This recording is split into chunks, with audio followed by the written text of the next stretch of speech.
At dahil may GCash card ako, winidraw ko na at buo ko po itong natanggap on hand. So ito na po yun guys. So legit po talaga siya guys. Hi guys! Magandang araw po at Merry Christmas po sa lahat. This is Melvin once again and welcome back to my YouTube channel. Marami pong mga nagtatanong sa akin sa last kong mga tutorial videos regarding po sa mga digital credit lines tulad po nitong GGives, GCredit, SpayLater at Atome. Kung paano raw i-convert to cash ang mga iyan.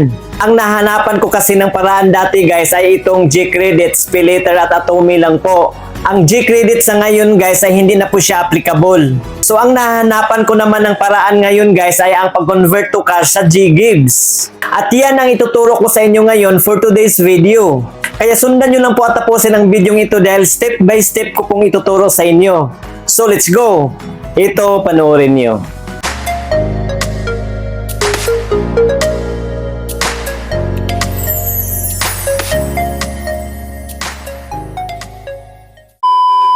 So ayan po guys, ang pamamaraan na ito ay para lamang sa mga may credit card sa Union Bank. Dahil ang Union Bank credit card lang po ang nag-o-offer ng Pay Direct. Yung pwede po tayong mag-send ng pera sa ibang bank account o e-wallets na galing po sa available credit limit ng ating credit card dito sa Union Bank. So bago po tayo magsimula sa unang hakbang guys, ay ipapakita ko po muna sa inyo ang available credit limit ko sa aking credit card. So dadaan muna tayo sa aking Union Bank account. At itong box na to guys, ito po yung party ng aking credit card. At ito po ang aking outstanding balance, 00 po. Dahil kakabayad ko pa lang po ng aking bill. At dito sa baba, ito po ang aking ATM card. So itong sa taas, pipindutin natin guys para makita yung buong detalye ng aking credit card. So ito na po ang aking outstanding balance, 00. At ito na po ang aking credit card name. At ito po yung in-approve sa akin na credit limit nung pag-apply ko pa lang ng credit card dito. 15,000 pesos. At ito po yung aking last statement balance. Yung huli kong pagbayad ng aking bill. At dahil may utang pa po ako dito sa aking credit card, ito po ang available credit limit ko ngayon. 9,037 pesos and 85 centavos. At dito sa baba guys, ito na po yung Pay Direct na sinabi ko na pwede po tayong mag-transfer ng pera sa ibang bank account o e-wallets na galing po sa ating available credit limit. So ngayon, magsimula na po tayo guys. I-exit muna natin itong ating Union Bank account. So ngayon, pupunta po tayo sa ating GCash account. I-open po natin. So ngayon, ipapakita ko po muna ang aking credit limit sa aking GGives guys. Dito po tayo sa Borrow. And then click po natin itong GGives. First time ko pa po itong ginamit ang GGives guys. At ayan po, wala pa pong bawas ang aking 20,000 pesos na in-offer sa akin ng GGives. So ngayon, balik na po tayo dito sa dashboard. Magsimula na po tayo mag-transact ng convert to cash. Ang una po natin gawin ay i-click po natin itong bills. And then, dito po tayo sa credit cards. I-click po natin ito. Scroll down lang natin guys at dito sa pinakababa nandito po ang Union Bank of the Philippines. I-click lang natin ito. Ang minimum amount guys na pwede po nating magamit doon po sa Pay Direct ng Union Bank ay 1,500 pesos po. At ang maximum amount ay 200,000 pesos or 95% sa ating available credit limit. At dahil first time ko pa lang po ito gagawin, itong minimum amount muna ang i-convert ko. So ang ilagay kong amount dito ay 1,500 pesos. May service fee po ito na 10 pesos guys ha. At ang madididak lahat sa ating GGives ay 1,510 pesos na. Next po ay ilagay po natin ang ating credit card number na makikita po sa likod ng ating credit card. Yung 16 digits po dyan. Next po ay ilagay din po natin ang ating email address. At pagkatapos nating ma-fill upan, i-click na natin itong next. And then dito po tayo sa GGives. I-click natin ito para malipat yung check. Ayan po, kapag naka-blue check na po yung GGives, i-click na natin itong next dito sa taas sa may gilid.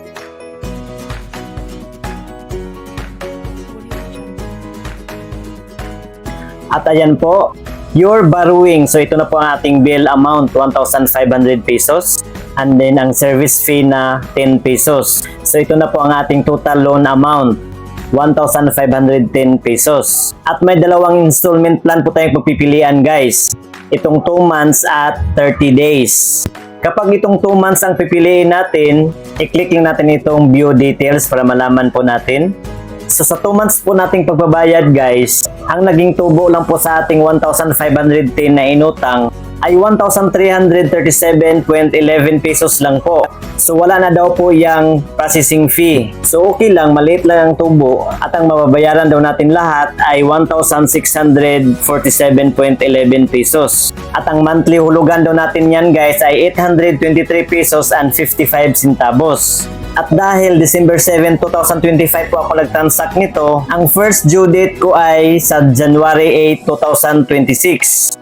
At kapag itong 30 days po ang pipiliin nating installment plan, ay wala po siyang interest guys, pero may processing fee po siya na 105 pesos and 30 centavos. Parang pareho lang din kung may interest o wala.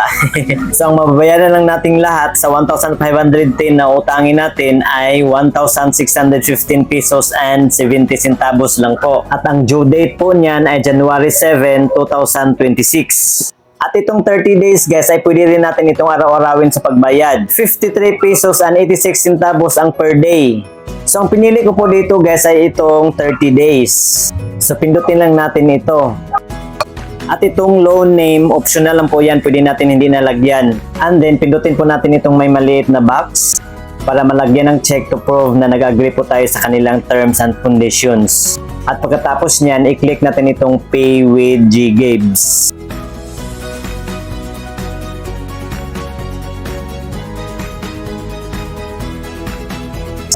At ayan po guys, payment successful na po. At huwag kalimutang i-screenshot ang receipt na ito guys. Or i-click itong download dito sa baba para ma-save sa ating phone gallery.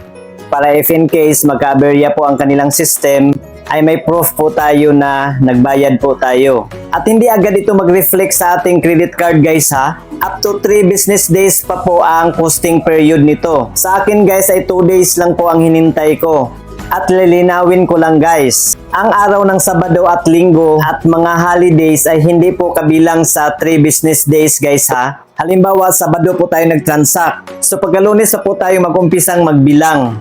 At kapag hindi pa nag-reflect sa inyo mga after 2 days, hintayin nyo na lang in 3 days. After 3 days, kung wala pa rin, saka na po kayo tumawag sa customer service para mag-complain. So sa akin guys, after 2 days, binuksan ko na po ang aking Union Bank account.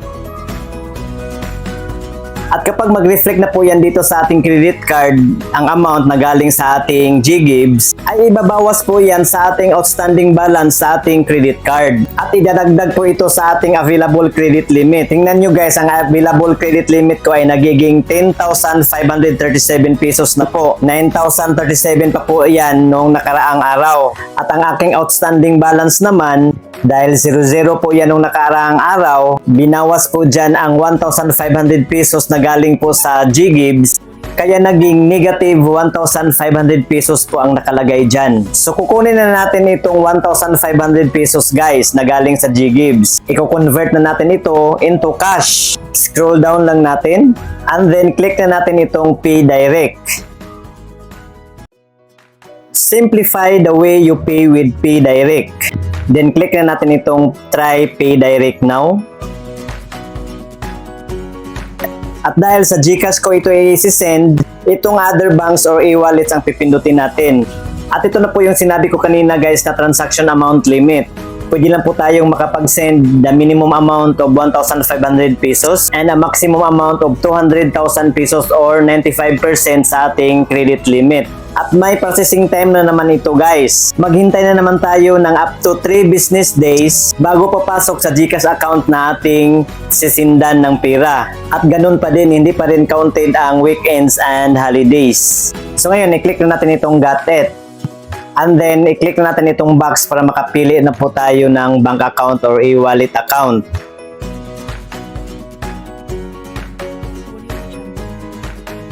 So ngayon, hanapin na natin dito ang G-Exchange or GCash. Scroll down lang natin. So ito na po ang GCash, i-click lang natin ito. At another paalala naman guys, kung mag-send po tayo ng pera dito, kailangan sa ibang bank account o e-wallet account natin i-send. Bawal po itong i-send sa ating bank account or e-wallet account rin. So, ang ginamit ko po ditong GCash guys ay GCash account po ng aking kaibigan. So, ilagay po natin dito ang account number ng ating sindan. And then, ang kanyang account name. Pagkatapos po nating malagyan ng account number at account name, ay i-click na natin itong next. Pay direct details. So ilagay po natin dito ang amount na i-send natin.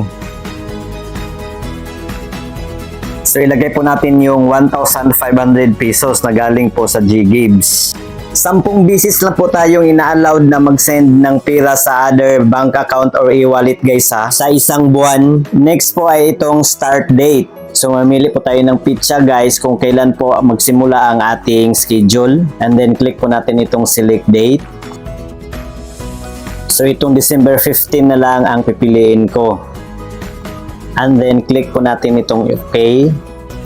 Next po ay itong purpose, kung ano pang purpose natin sa pag-send natin ng pera. So may mga pagpipilian po tayo. So ang pinili ko po dito guys ay itong rental fees. I-click lang natin ito. Next po ay itong notify the recipient. So optional lang ito guys, pwede natin hindi ito lagyan. So i-click na natin itong next. Review and pay. So re-reviewin po natin yung nilagay nating mga detalye guys. At kapag may mali po tayong nailagay at gusto pa nating i-edit, i-click lang natin itong may edit icon dito sa gilid. At kapag okay na po, i-click lang natin itong nasa pinakababa na Pay PHP 1,500 pesos. And then mag-pop up itong important. So kayo na lang po bahalang magbasa niyan guys. At pagkatapos nating mabasa, i-click na natin itong proceed with payment.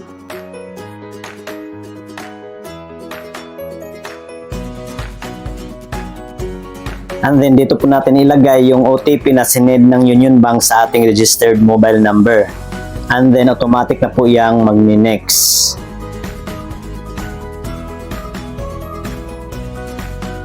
At ayan po guys, successful na po ang aking transaction.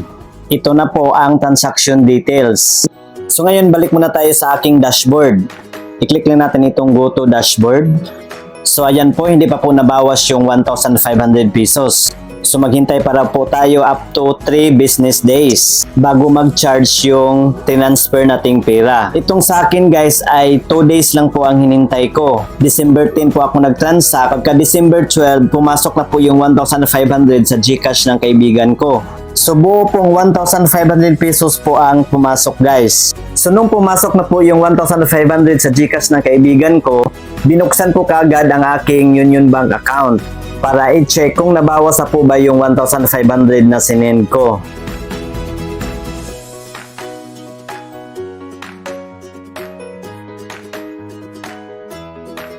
At ayan po guys, naging 0-0 na po ang aking outstanding balance. Nawala na po yung 1,500 pesos. At dito naman sa aking available credit limit ay binawas na rin po yung 1,500. Bumalik na po sa 9,037 pesos. So legit po siya guys no, na pwedeng i-convert to cash ang ating GGives sa pamamagitan po ng ating credit card sa Union Bank.